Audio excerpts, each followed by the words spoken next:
Election commission of Pakistan की जिम्मेदारी है वो ऐसा इलेक्शन कराएं जिसमें करप्शन का कोई सिलसिला ना हो, लेकिन उसके बावजूद इलेक्शन कमीशन जो है उस इलेक्शन को शफाफ बनाने में मुकम्मल तौर पर नाकाम रहा। ये नाकामी इलेक्शन कमीशन ऑफ पाकिस्तान की नाकामी। इलेक्शन कमीशन ऑफ पाकिस्तान अपनी जो जिम्मेदारियां थी उनको निभा नहीं सका, किसी को एतमाद नहीं रहा इलेक्शन कमीशन को बहसीयत मजमूई इस्तीफा देना चाहिए। हुकूमत का इलेक्शन कमीशन से फौरी मुस्ताफी होने का मुतालबा। शफकत महमूद कहते हैं इलेक्शन कमीशन न्यूट्रल अंपायर नहीं लग रहा, हमारी जमात को एतबार नहीं, शफाफ इंतखाबात कराने में इलेक्शन कमीशन नाकाम रहा। सेनेट में जो कुछ हुआ उसकी जिम्मेदारी इसी इदारे पर आयद होती है। मौजूदा इलेक्शन कमीशन से कोई भी जमात खुश नहीं। सुप्रीम कोर्ट की हिदायत की रोशनी में काबिल शनाख्त बैलेट पेपर के लिए इलेक्शन कमीशन से दरखास्त की थी, जिसे जानबूझकर मुस्तरद कर दिया गया। इलेक्शन कमीशन की तश्कील नौ ऐसी होनी चाहिए जिस पर सियासी जमातों का एतमाद हो। इमरान खान शफाफियत पर यकीन रखते हैं। जब क्रिकेट खेल रहे थे तो इमरान खान ही न्यूट्रल अंपायर्स को लेकर आए। वजीर तालीम ने नए इलेक्शन कमीशन के लिए पार्लियामेंट में कानून साजी का मशवरा दे दिया।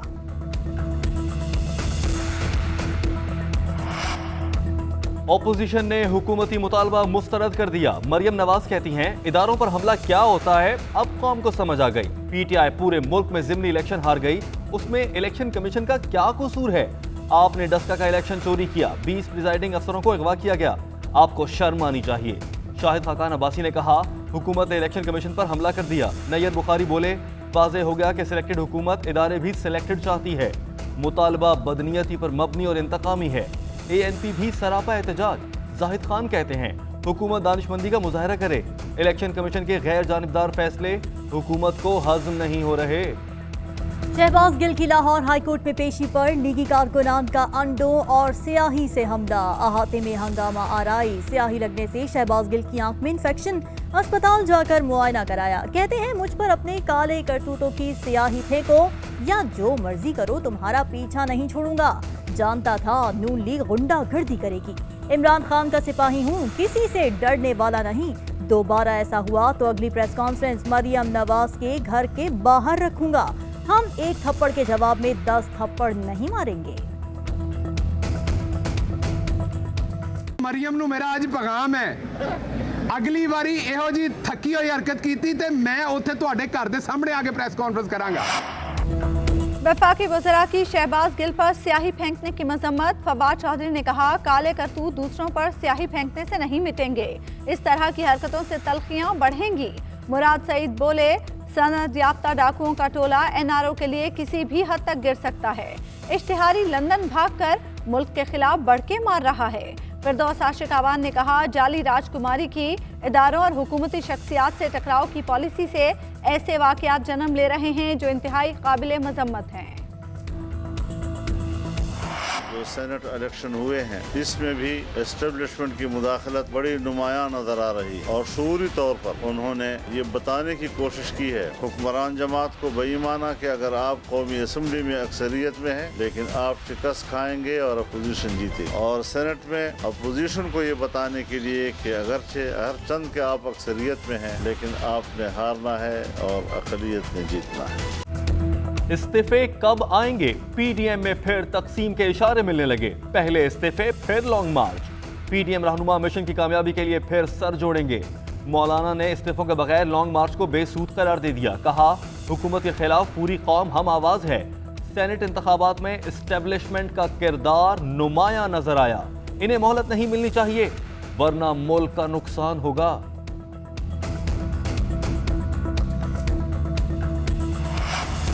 इस्तीफों का मामला भी मुशावरत से होगा। PDM इजलास में तफसीली मुशावरत होगी। हम तय कर चुके हैं कि तमाम जमातों के इस्तीफे अपने अपने कायदीन के पास जमा होंगे।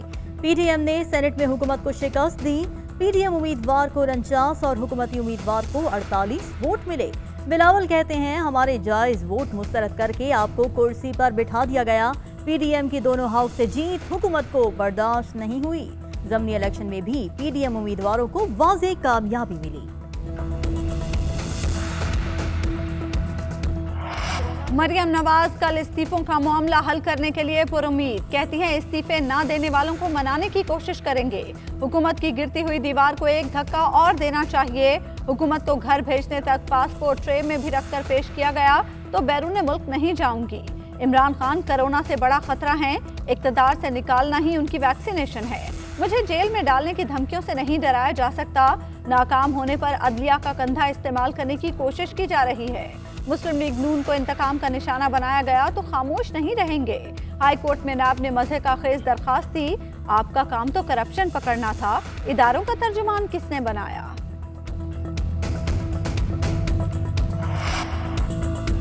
अगस्त के महीने से मरियम पेशी के लिए नहीं आ रही तो चुप करके क्यों बैठे रहे? उस वक्त दरखास्त लेकर क्यों नहीं आए? लाहौर हाईकोर्ट के नैब से सवालात, रिमार्क्स दिए। आपने लिख कर दिया था कि मजीद तफ्तीश की जरूरत नहीं। नैब प्रोसिक्यूटर ने कहा मरियम नवाज पेशी को सियासी इज्तमा बना देती हैं। सेनेट, ज़िमनी इंतखाबात और सियासी हालात की बुनियाद पर उनको नहीं बुलाया गया। ये तहकीकात में ताउन नहीं कर रही। अदालत ने सवाल उठाया, आप कैसा ताउन चाहते हैं? अदालत ने मरियम नवाज को 7 अप्रैल के लिए नोटिस जारी कर दिया। इलेक्शन कमीशन ने डस्का ज़मीनी इंतखाबात में बद इंतजामी की जिम्मेदारी पंजाब हुकूमत पर डाल दी। सुप्रीम कोर्ट में जमा कराए गए तहरीरी जवाब में इलेक्शन कमीशन ने कहा है कि पंजाब हुकूमत ने सेलेक्टेड अफसरान तैनात करके इंतखाबात को मुतनाज़ बनाया। पाबंदी के बावजूद जुल्फ़िकार बेग को DSP डस्का की जिम्मेदारी दी गई। इंतखाबी अमल के दौरान हुकूमती ओहदेदारान, सिक्योरिटी एजेंसीज और सियासी नुमाइंदों ने ज़ाब्ता इखलाक की खिलाफ वर्जियाँ की। तहरीक इंसाफ और मुस्लिम लीग नून के उम्मीदवारों ने भी अपने जवाब अदालत में जमा करा दिए।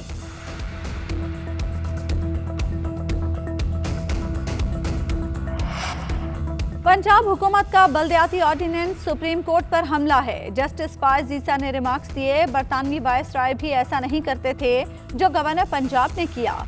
क्या जमहूरियत से मुतनफ़िर करके आमरीत की राह हमवार की जा रही है? लगता है पंजाब में मशरिकी पाकिस्तान वाला सान्या दोहराने का मंसूबा है। क्या कानून शिकनी पर हुकूमत को कायम रहना चाहिए? आइन के साथ खेल खेला जा रहा है, सारा मुल्क बर्बाद कर दिया। अदालती हुक्म के बावजूद मुश्तरका मुफादात काउंसिल का इजलास न होना आईनी इदारे की तौहीन है। कातिल वायरस के हमले तेज हो गए। NCOC का कोरोना केसेस की शरह बढ़ने पर तशवीश का इजहार। सयाहत का शोबा बंद करने का इंदिया। सूबाई इंतजामिया को हिफाजती इक़दामात पर अमल न करने वालों के खिलाफ क्रैकडाउन का हुक्म भी दे दिया।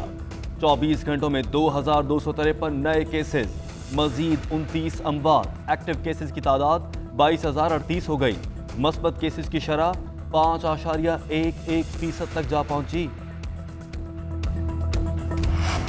सिंध में 15 अप्रैल तक स्मार्ट लॉकडाउन नाफिज। कारोबारी मराकज रात 10 बजे बंद करने का हुक्म। इंडोर मैरिज हॉल्स में शादी की तकरीबात पर पाबंदी। आउटडोर शादी की तकरीब में 300 अफराद को बुलाने की इजाजत।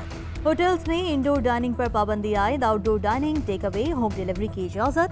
Indoor gym, sports, cinema, theatres और मज़ारात पर भी पाबंदी।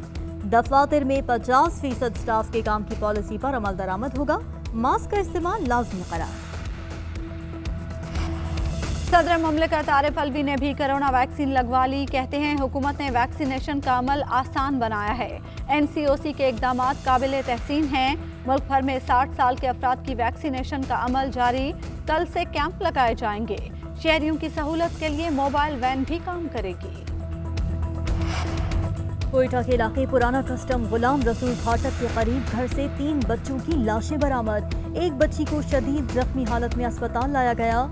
वारदात के वक्त बच्चों के वालिदैन घर पर नहीं थे। पुलिस ने घरेलू मुलाजिमा को हिरासत में ले लिया। पेशावर में 15 साल लड़के की थाने में खुदकुशी। SHO 3 रोजा जिस्मानी रिमांड पर पुलिस के हवाले। SHO समेत थाना अमले के बयानात कलमबंद। नौजवान आहू और सिस्कियों में सुपुर्द खाक। बिलियन ट्री मंसूबा आइंदा नस्लों की हिफाजत करेगा। फूड सिक्योरिटी, ज़र मुबादला के ज़खायर और नौजवानों को रोजगार फराहम करना बड़े चैलेंजेस हैं। पाकिस्तान मौसमियाती तब्दीलियों से मुतासरा 10 ममालिक में शामिल है। हुकूमत मिली तो पाकिस्तान का तिजारती खसारा तारीखी था। पाकिस्तान की बरामदात में इजाफा और दरामदात में कमी हुई है। वज़ीर आज़म इमरान खान का नौशहरा में तकरीब से खिताब। जैतून का पौधा लगाकर शजरकारी मुहिम का आगाज कर दिया।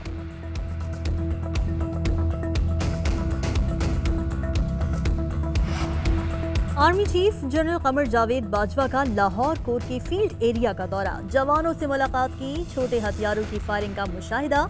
ISPR के मुताबिक आर्मी चीफ ने जवानों की पेशा वराना सलाहियतों और तरबियत के आला मयार को सराहा।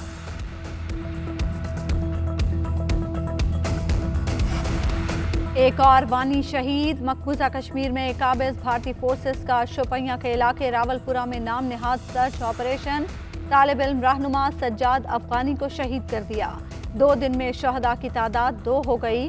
कई घरों को भी आग लगा दी गई। बड़ा खतरा टल गया, पेट्रोल की कीमतें बरकरार रहेंगी। पेट्रोल की कीमत में 5 रुपए फी लीटर इजाफे की सिफारिश की गई थी। हाई स्पीड डीजल 6 रुपए फी लीटर महंगा करने की तजवीज दी गई थी। ओगरा की समरी पर हतमी फैसला दे दिया गया। पंजाब की लेडी हेल्थ वर्कर्स का लाहौर में धरना जारी। तनख्वाहों में 25% इजाफे का मुतालिबा। सर्विस स्ट्रक्चर और स्केल अपग्रेड होने तक धरना जारी रखने का ऐलान। एहतजाज के बायस ट्रैफिक की आमदोरफ्त मुतासिर। अमेरिका में सर्द मौसम एक बार फिर कहर ढाने लगा।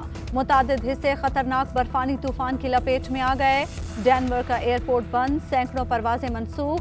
गाड़ियां कई इंच बर्फ में धंस गईं। बालाई इलाकों में 3 फुट जबकि मुतादिद इलाकों में 26 इंच तक बर्फबारी का इम्कान। क्रिस्टियानो रोनाल्डो का बड़ा एजाज। इटालियन लीग में हैट्रिक करके फुटबॉल में सबसे ज्यादा ऑफिशियल गोल करने वाले खिलाड़ी बन गए। ब्राजीलियन लेजेंड पेले की भी रोनाल्डो को उनका रिकॉर्ड तोड़ने पर मुबारकबाद। ग्रैमी अवार्ड्स खवातीन के नाम। साल की बेहतरीन एल्बम का award Taylor Swift. Record of the year का अवार्ड बिली एलिश ले उड़ी। बियॉन्से 4 अवार्ड जीतकर सबसे ज्यादा ग्रैमी जीतने वाली पहली गुलकारा बन गईं। नामवर फनकारों की परफॉर्मेंस ने तकरीब को 4 चांद लगा दिए। उधर अकेडमी अवार्ड्स की नामजदगियों का ऐलान कर दिया गया। मैंक बेहतरीन फिल्म समेत 10 शोबों में नामजद। खुश नसीबों की किस्मत का फैसला 25 अप्रैल का होगा।